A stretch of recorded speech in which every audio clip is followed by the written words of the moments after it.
أعوذ بالله من الشيطان الرجيم. بسم الله الرحمن الرحيم. والله خلقكم ثم يتوفاكم ومنكم من يرد إلى أرذل العمر لكي لا يعلم بعد علم شيئا إن الله عليم قدير. سورة النحل 70 نمبر آیت. په دې 70 نمبر آیت کې د الله تعالی د قدرتونو او توحید یو بل نمونه او دلیل ذکر کیږي چې دا غي تعلق د انسانانو د خپل نفسونو سره د خپل جسمونو سره تعلق دی.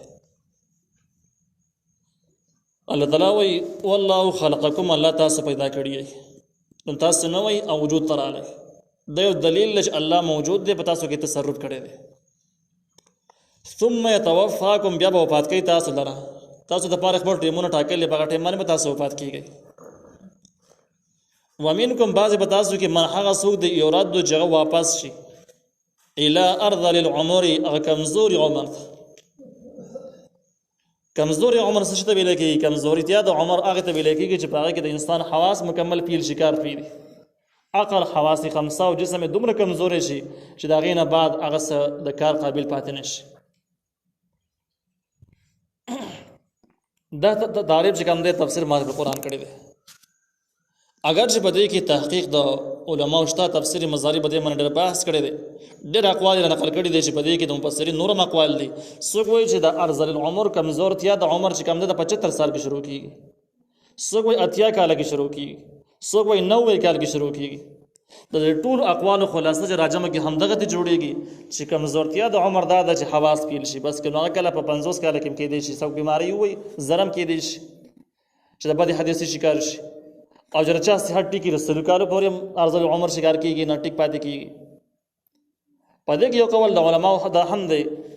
امام عطا رحمه الله وایي چې کم کس د قران لوستونکي باغ من ارذل عمر ناراضي، یعنی حواس نه پیل کیږي، دا ډېر هم کمزور شي، حواس بحالي.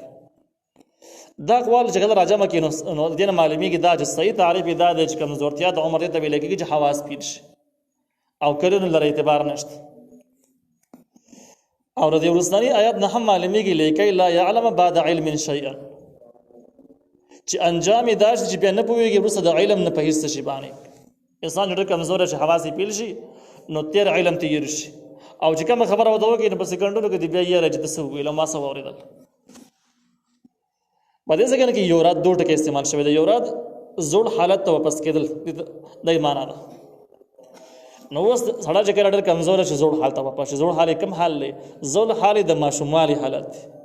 ماشوموالي کې د انسان حواس دومره کمزور دي چې د هیڅ قابل هم نه وي، علم هم نه وي، هیڅ هم نه وي، حواس هم کار نه کوي، انساني کمزوري په ښکاره موجوده وي.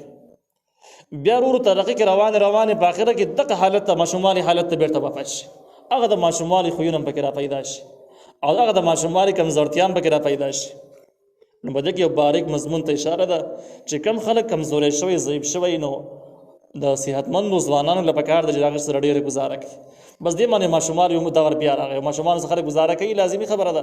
نو دې سبب خامخا گزاره کوي ځکه چې حواس کمزوري شوی دي، هغه استعداد او صلاحیت نشته. درد یو رد دوټ کې دا مضمون معلومیږي. ان الله یقینا الله تعالی علیم فویا د قدیر قدرت والا دی. الله تعالی پوهه دې په دې معنی دی هر انسان د پاره څومره عمر پکار دی، څومره عمر موږ ټاکلې دی، نو الله تعالی د علم شته. الله تعالی قدرت والا دی. په دې کې بل مضمون ته اشاره ده چې ارذل العمر کله راځي، بس الله تعالی قادر دی چې بچا باندې په کم ټیم کې راولي نه راوستي شي، قدرت والا دی. ما تاسو ته وویل چې کله کله انسان د حادثو شکار شي، د بیمارو چې هغه د سوریخ ته 50 کال عمر کې ارذل العمر شي، حواس کار نه کوي، او ځینې سپینګری داسې قوي او مضبوطي چې سلو کارونه واوړي هم ټیک ټاک خبرې کوي. د صحابه کې عالم تر شوی د پاتشاه د شیخ حمدالله جان په نوم باندې تقریبا 120 کال عمر چې دا غو نو هغه درس کاو. دا کم حیثیت چې د مکمل درس کول د حدیث څومره دوره چې ده د قران تفسیر به ور سره کاو رمضان کې، او عمر 120 کال نه وخت نو تسم کیږي. نو الله تعالی قادر دی په دې باندې چې ارذل عمر بچا باندې کله راولي. اوس دغه انساني تفاوت چې څوک په ځوانۍ کې وفات کیږي، څوک ماشوموالی کې، څوک ارذل عمر ته رسیږي، څوک ارذل عمر ته مخکې رسیږي، څوک په قلار رسیږي، دا دومره فرقونه چې دي، نو تاسو چې دې ته فکر وکړئ په خپله به دې باندې پوه شئ. دا نظام د الله تعالی په اختیار کې دی، الله تعالی چلوي، خود به خود داسې تفاوت والا نظام نه چلیږي. والله فضل بعضکم علی بعض فی الرزق. دا بل دلیل عقلی دی په توحید د الله تعالی باندې. او په دې د آیات کې دنه هم د توحید هغه بنیاد ذکر کیږي، هم د شرک قباحت ذکر کیږي، هم په دې کې یو بل مضمون ته اشاره ده. هغه مضمون دا ده چې الله تعالی دنیوي نظام داسې پیدا کړی د انسانان چې دې انسانانو صلاحیتونه هم په مختلفو درجو کې تقسیم کړي دي. په چا صلاحیت ډېر زیات قوي، لکه د امام ابن سینا بارک علماء لیکلي دي چې 15 کالو یا 2 کالو عمر کې د قرآن حافظ، او بیا تقریبا 15 کالو عمر کې تمام حکمت فلسفه او ساينس دی ولوست. 15 کال کې دا مدرس، بیا د ساينس او د فلسفې د وجه نه د مخکې ترقی وکړله او د قرآن او د حدیث علم ته په دې ټیم کې پاتې شو. تقریبا چې د 28 کال په خواشه پورې یا د 38 کال پورې ابن سینا د يهوديانو دغه شان د مختلفو کتابونو مطالعه کول، اخره کې د دهریت نه متاثر شو او د حکمت او د فلسفې او ساينس کتابونو متاثر کو او د دهریت ته لاړو. لیکن 38 کال عمر کې دی بیا قرآن او حدیث مطالعه ته بیرته واپس شو چې قرآن او حدیث مطالعه کوم چې د مخکینی مذهبونو سره څومره تضاد دی. یو محقق کس په علمي طب کې د کافي مهارت لرو، 38 کال عمر کې توبه وست او بیرته مسلمان شو. بیا په قرآن او حدیث په وضاحت باندې د مستقل کتابونه ولیکل، خاتمه په اسلام باندې شوی ده. د سره دونه والا خلک هم په دنیا کې شته دي. نو مده ابن سینا بارک بیا د علماء د خلکو اختلاف دی. انګریزان د خپل سړی غني کافری غني، موږ د مسلمان غنو او د خلکو په اختلاف شته دي. ابتدا کې د قرآن حافظ مو، حقیقت دا ده چې دا په 38 کال عمر کې دا خراب شوی وو. ابتدا نه صحیح د خپل پلار د سبقونه ویل دي، بیا د 15 کال بعد خرابې ته روان شو. 38 کال عمر کې توبه وستله، بیرته مسلمان شو او تقریبا 40 کال عمر کې دی وفات شوی دی. نو د خلکو صلاحیتونه دا مختلف انداز باندې دي. ټول صلاحیتونه په یو پیمانه باندې لري. تاسو پوهیږئ ځینې خلک ډېر قابل دي، ځینې درمیانه دي، ځینې ته خبره زده کېږي، نو ځینې به عامه خبره باندې سره بده پوهیږي نه. څنګه صلاحیتونه مختلف دي. دغه شان الله تعالی پر دنیا کې یو نظام بل رایج کړی دی چې هغه نظام د اقتصاد او د معیشت دی. ځینې خلک ډېر زیات مالدار دي، ځینې خلک درمیانه انداز باندې مالدار دي، ځینې خلک ډېر زیات غریبانان دي، ځینې دومره مالدار چې هغه مزدوران لري، هغه نوکران خادمان لري، ځینې دومره چې نوکران او خادمان هم نه خو گزاره کیږي، چاته محتاج هم نه، ځینې دومره غریبانان چې هغه بل ته محتاج په خپل من خپل ګټه نشي کولی.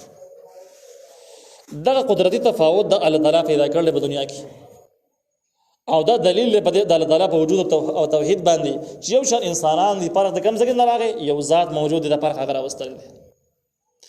بیا دغه فرق چې کوم دی دا یو قدرتي فرق دی، الله تعالی جوړ کړی دی په انسان مخلوق کې، او د ژوند او د دنیا نظام دې سره مکمل تړلی دی. د دې نه بغیر د انسانانو نظام اړول چلیږي نه.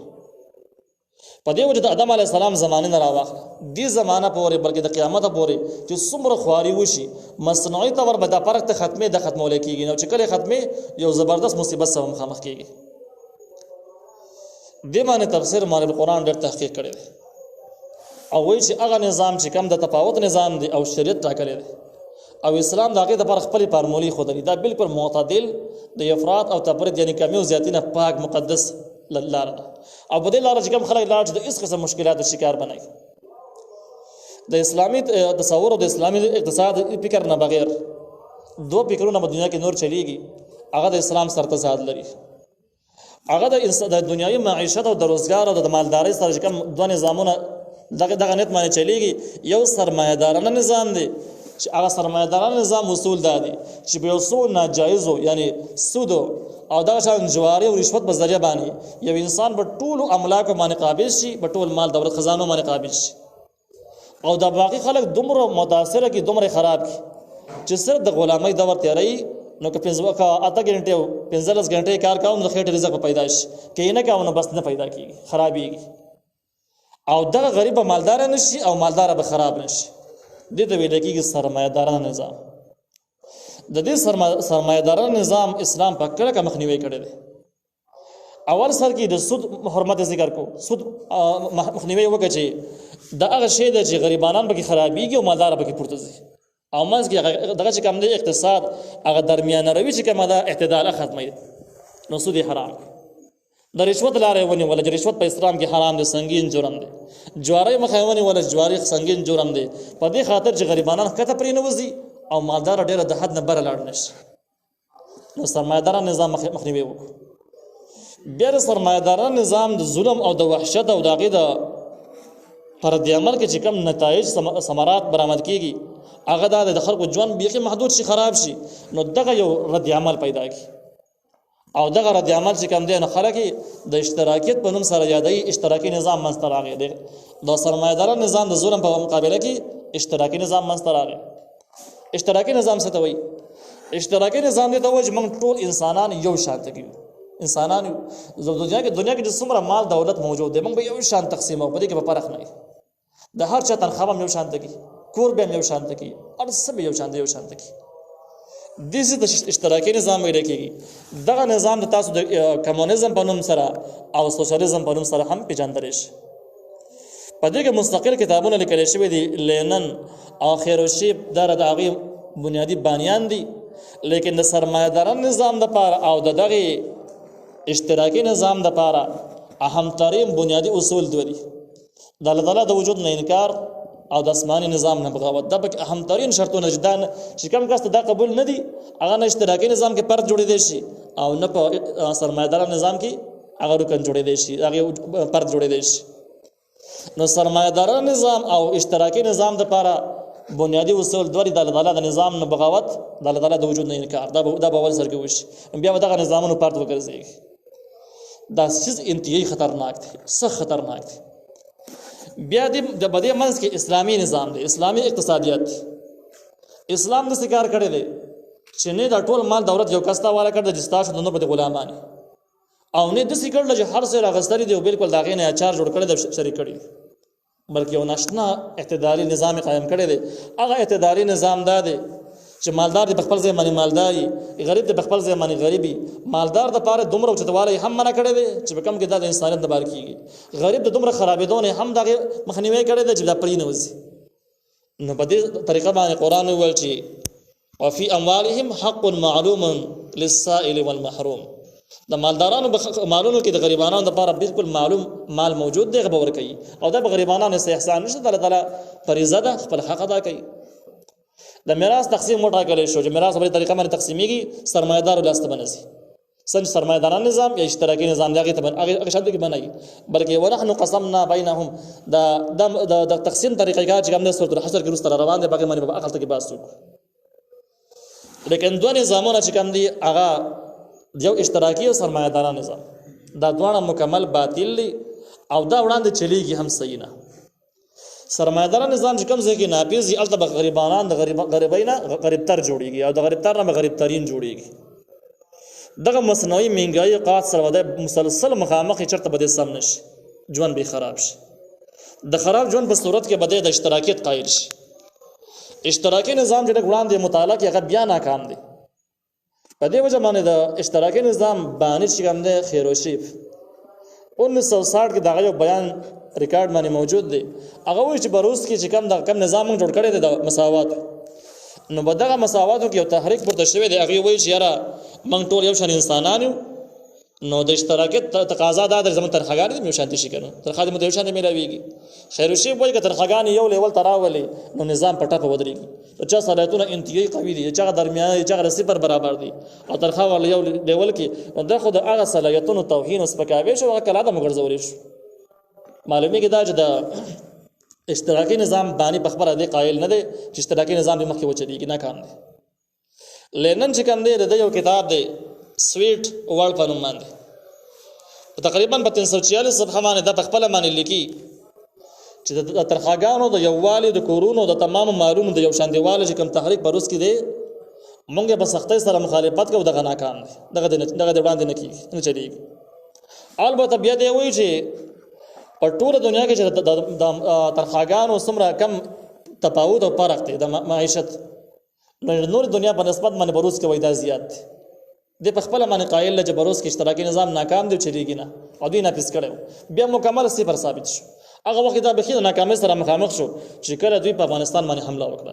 د اشتراکي نظام اصول دا دی چې تمام خلک به سرکار دپاره کار کوي، سرکار له به 8 ګنټې ډیوټي کوي، ښځه به هم کوي، سړی به هم کوي، سپینګری به هم کوي، هر څوک به کوي، څوک به کور کې نه پاتې کېږي. او د ده به خپل مال نه، خپل کور به نه، خپل ښځه به نه، بلکې اشتراکیت به نو سرکار به دې کور ورکړي چې به دې کې عارضي باندې اوسېږه، ځکه سرکاري ملازم دا دې کور شو، به دې کې به اوسېږي. چې کله د ډیوټي نه کوله کور به نه اخیستی کېږي. او دغه شان ډیوټي د وکړه نو بس سهار غرمه ماښام ته روټۍ میلاو شي. دغه شان کې یو نصاب ولا ټاکلې به اندازه باندې ته کپړې میلاويږي، پیزار به ته میلاويږي. په دې کې د چا د مور ته د مور په نظر کې ته نشه به ډیوټۍ لزي، کپړې پیدا کوي، ډوډۍ پیدا کوي، د مور قدر نشي کولای، د پلار قدر پکې نشي کولای، د خپل ځان خیال نشي ساتلی، بچو ته پکې بچی نشي ویل. دا ټول سيزونه د سرکار دي، بس سرکار له کار کوي، اشتراکیت دته ویل کېږي. او روس کې دا نظام نافذ و، چاینا کې څه وخت به د باندې کار روانو. 1970 کې پاکستان کې هم د نافذېدو والا او چې خلکو مسترد کو کافي قرباني به ورکړي. نو ماره پر قرآن باندې بحث کړی دی چې په الحال چې کم خلک د مشکلاتو سره مخامخ دي، د مصنوعي مهنګایي او د نور مشکلات چې څومره موجود دي او د غریبانو حالات نه ټیکيږي، وجه دا د خلک په سرمایه‌داران نظام کې اخته دي. او دغه نظامونه د غټ خلک پیژنې کده خلک په دې نه پوهېږي، کده خلک غریبانان صرف چا وغولول، چالاکي ور باندې وکړله او یو څه شی ولا نقد ورکو، یو سره واده وکړه، وای دا خسړې دغه نور پوهېږي نه چې الته کې څه قسم دامونه چل کړي دي، زمونږ ژوند د کم ځکه نه برباد دی. په دې خبرو باندې هغه غریبانان وړاندې پوهېږي نه او سخت حالاتو سره مخامخ شي. ماره قرآن وایي چې د دې حالاتو مخنیوي صرف په یو طریقه باندې دی چې اسلامي اقتصادیات، اسلامي معیشتي نظام چې کوم دا نافذ شي. د اسلام د کار کړی دی چې ارچا د خپل مقام ور کړی دی، د مالدار او مال کې د غریبانو سره مقرر کړی دی. یو کار ادا کړی دی. دویم کار ادا کړی د میراث احکام نافذ کړی دي. د میراث په احکامو کې خود به خود یو انسان به د مال مالکی او مال او دغه مال په وارثان تقسیمیږي. نو دا اشتراکي نظام مقابل هم شو او دغه د سرمایدار نظام مقابل کې هم شو. د میراث تقسیم څنګه دی؟ دغه نه علاوه یو بل انداز ادا کړی دی چې ډېر څه دغه سره غستل دي چې په ټول مخلوق کې مشترک پرې خېده چې هیڅ به کار نه لري او دا مشترک لکه غټ ځنګلات او دغه قدرتي پیداوار چې کوم دی چې باقي د انسانانو دخل او د انسانانو کار لپاره کې دخل نشته، دغه مهنت قرباني لپاره کې دخل نشته، ځنګلات واخه شو ډګ شو خسې شو. نو دا به د هر چا بده کې صحیح هیڅ بده مستثنا کیږي نه، غریب کمالداري دغه شان د قدرتي چینه قدرتي دریابونه قدرتي نهرونه او دغه شان د کویان هم په دې کې شامل دغه نه به هر څوک بس کې هر سړی هیڅ څوک ته هغه منی کولای نشي چې ګوتې مونږ او بیا به کې احادیث دومره وضاحت هم موجود دي چې کچا کوی کله ستر په خپل پیسو مهنت یې کړې دي او دا کوی په خپل کور کې دن نه کنه سره پرس. نو چونګې اسلامي حکم دا دی چې د سکول بوته د اچا نه منی کولای نشي، سکول په هر سړی استعمالای، البته بخور او ذخیره کول هغه جدا احکام دي، خو سکول بارکه به ته هیڅ مخنیوي نشي کولای، تر دې خپل کوی کې نشي کولای، خپل چینه کې نشي کولای چې تا کنه سره تر استلی. نو وای چې کله د کوی کور کې دن کوی دی او سړی راغی هغه د بوس کولو حق لري، مسافر دی. نو د سره د مسافر سره دوه اپشن دي، یو دا چې ته هغه د قربت وای چې د کور خلک غاړه تک زکوی نه وبره وباس او خلک غاړه ته وبره وباس. دویم دا چې د کور مالک ته وای چې مال بار ته وبره وباس، د کور کې د خلک د درنوتې نشي او د بوس کولو حق لرم، صاحب د کوی کې د بوس کولو حق لرم. دا نه منسزونه چې کوم د شریعت مکمل مشترک پرې خودل پرې طریقه باندې چې د دنیا نظام پشان د اشتراکیت باندې هم او پشان سرمایدار نظام باندې معطل نشي. د دې تفصیلی مضمون چې کوم دی بس تر حشر کې به ان شاء الله راشي اتبع باسو د اسلامي اقتصادي څنګه لیول له کومه طریقې انداز دي، غریبانان د خپل حق نه بسنګ نه محروم کیږي، مالداران به د غریبانو په تمام املاک او تمام اساسو باندې بسنګ نه قابض کیږي. اتبع ان شاء الله چې خپل ځای راغی اتبع باسو. د ځکه کې الله تعالی دا آیات چې چلاولې او د آیات کوم خلاصه ده، هغه خلاصه ده چې قدرتي نظام الله تعالی قائم کړی دی چې ټول خلک به یو لیول نه سه بډر مالدار سه بدلمانه سه غریبانه. اماده ته ویل چې د دنیا تمام دنیا په دې باندې مهنت کوي چې سرمایداران نظام نه پیشي یا اشتراکي نظام او دوه مسلسل بناکامه سره مخامخ دي، قومونه سخت کړهونه سره مخامخ دي. لیکن افسوس دا چې دغه اسلامي نظام د په حال د افغانستان د خاورې نه بغیر په هیڅ خاور باندې نافذ نه دی او دغه شان د کې د سرمایداران نظام تقریبا په ټول دنیا باندې سره نافذ دي او ځکه خلک د سخت کړهونه سره مخامخ کړي. نو الله تعالی تاسو ته غوړواله درکړل، بعض کوم علی بعض تاسو ته بعض نور باندې پر رزق په خوراک نه مراد سرمایه او مالداری ده. بده کې تاسو کې فرق پیدا کړی دی، څو ډېر مالدار او درمیانه سو کمزوري. الله وی فما الذي فضل براد رزقهم على ما ملكت ايمانهم نو ندی هغه کسان چې هغه د غوړواله کړی شوی دی په مال سره ډېر مالدار دي براد رزقهم على ما ملكت ايمانهم په واپس کولو د خپل مال کې هغه چاته چې کم د دې د هغه چاته چې مالکان دي خیلاسونه د هغوی چې غلامان او مزدوران دي فهم فی سواء چې هغه دې بده کې یو شان ته شي مطلب دا دی چې ځنې خلک ډېر مالدار هغوی مزدوران او نوکران خادمان لري دغه مالداران چې کم دي که پوزډیلو چې کم ډېر مالدار دي هغوی داسې نه کوي ټیک ده چې مزدورانو ته تنخواه ورکوي هغوی ته روټۍ ورکوي لیکن داسې نه کوي چې په خپل مال کې شریک کړي چې راځي مزدورانو دا مال تقسیمومه شریک مال نو مزدور او نوکر خپل مال تقسیموي نه چې نه تقسیموي دغه شان د ګراج شرک د شرک رد دی چې کم بوتان دي کم قبرونو والا خلق دي نو مشرکان نه خبره قائل چې دا بوتان د الله مخلوق دي دا مني دي کې انکار نه کوي چې نه وجه د خالق دی وجه د الله مخلوق دي خولي بندگی کې الله تعالی ول اختیار ورکړي نو ځکه بندگی کوم دغه شان بزرګان دي بزرګان چې څوک عبادت کوي او د قبرونو کوم عبادت چې کیږي دغه خلکو نه تاسو کې چې د قبرونو والا د الله مخلوق دی کنه د خپل معنی خالق نو ټول وي د الله مخلوق د څوک نه وجه د خالق د قبرونو والا خالق ان څوک نه وي خج دا مدار مخلوقات د قبرونو والا خلق هم مخلوقات او سوال دې خبرې دي چې تاسو خپل مال کې بده عارضي مال او دولت کې خپل مزدور ځان سره شریک کوي هغه سره تقسیموي نه نیم ستاو نیم زما نو الله تعالی بارک څنګه نظر لري چې خدای راوغستل او خپل مخلوق سره تقسیم کړي نیم ستاو نیم زما دومره ستاو دومره زما چې تاسو خپل مال چې کوم دی تاسو خپل مال د خپل مزدورانو سره تقسیموي نو معلومی کې دا چې د خدا د الله تعالی خدای چې کوم دا هغه هم د مخلوق سره تقسیمول دا عیب دی او دا ګناه ده د ناجایز دا مناسب عمل نه د ظلم د زیاتې دی نو په دې ځکه حاصل اداره وتل چې څنګه چې شرک یو قبیح شی دی او د شرک خلاصه دا ده چې یاره د الله تعالی خدای دی راوغځ شي مخلوق سره تقسیم شي د تقاضا شوله اوس د چې کله دغه مضمون ثابت شو نو عقل دا خبر راوغستله چې شرک د الله تعالی ګستاخی کول دي چې ګویا تا خدای راغستل د مخلوق سره د شریک کړل ته په خپل مال کې چې کوم دی مزدور نه شریک او الله تعالی سره مخلوق په خدای توپ کې شریک نو دا بیوقوفتیا انتها ده لوی عیب دی دغه کار مضمون شو او دغه مضمون د لپاره آیات ذکر شوی دغه اصلي خلاصه شو الله تعالی افب نعمت الله یجحدون اې د نعمتونو د الله تعالی نه د خلک انکار کوي اوس دا مضمون شي دغه د نعمتونو د انکار څه سوال لغوي سو د بوس سجده کوي یا د قبر عبادت کوي نو الله تعالی نعمتونو باس په سره راځي دغه انکار وشي څنګه د انکار وشي انکار دې دسي وشي چې ګوره کم نعمتونه کم الله تعالی تعالی درکړي دي کته دا خبره من جمال الله را کړی دي د بوت په حیثیت ختم شو د قبر په حیثیت ختم شو او کته به د مال قبر ودا را کړی دي قبر نه سوال کړه وغیرہ کړی دي یا دی بوت را کړی دي نو ګوره چې کم څه الله درکړي ته قبر ته منسوب کړو ته بوت ته منسوب کړو الله تعالی نعمتونو انکار کار شکنو نو د سی وای چې شرک هم د الله تعالی د ذات ګستاخی ده او هم شرک د الله تعالی د نعمتونو نه سوچ انکار ده اوس په خپل اندازه ورګه چې شرک څومره قباحت لري قباحت دوه قسم قباحت ذکر شو بس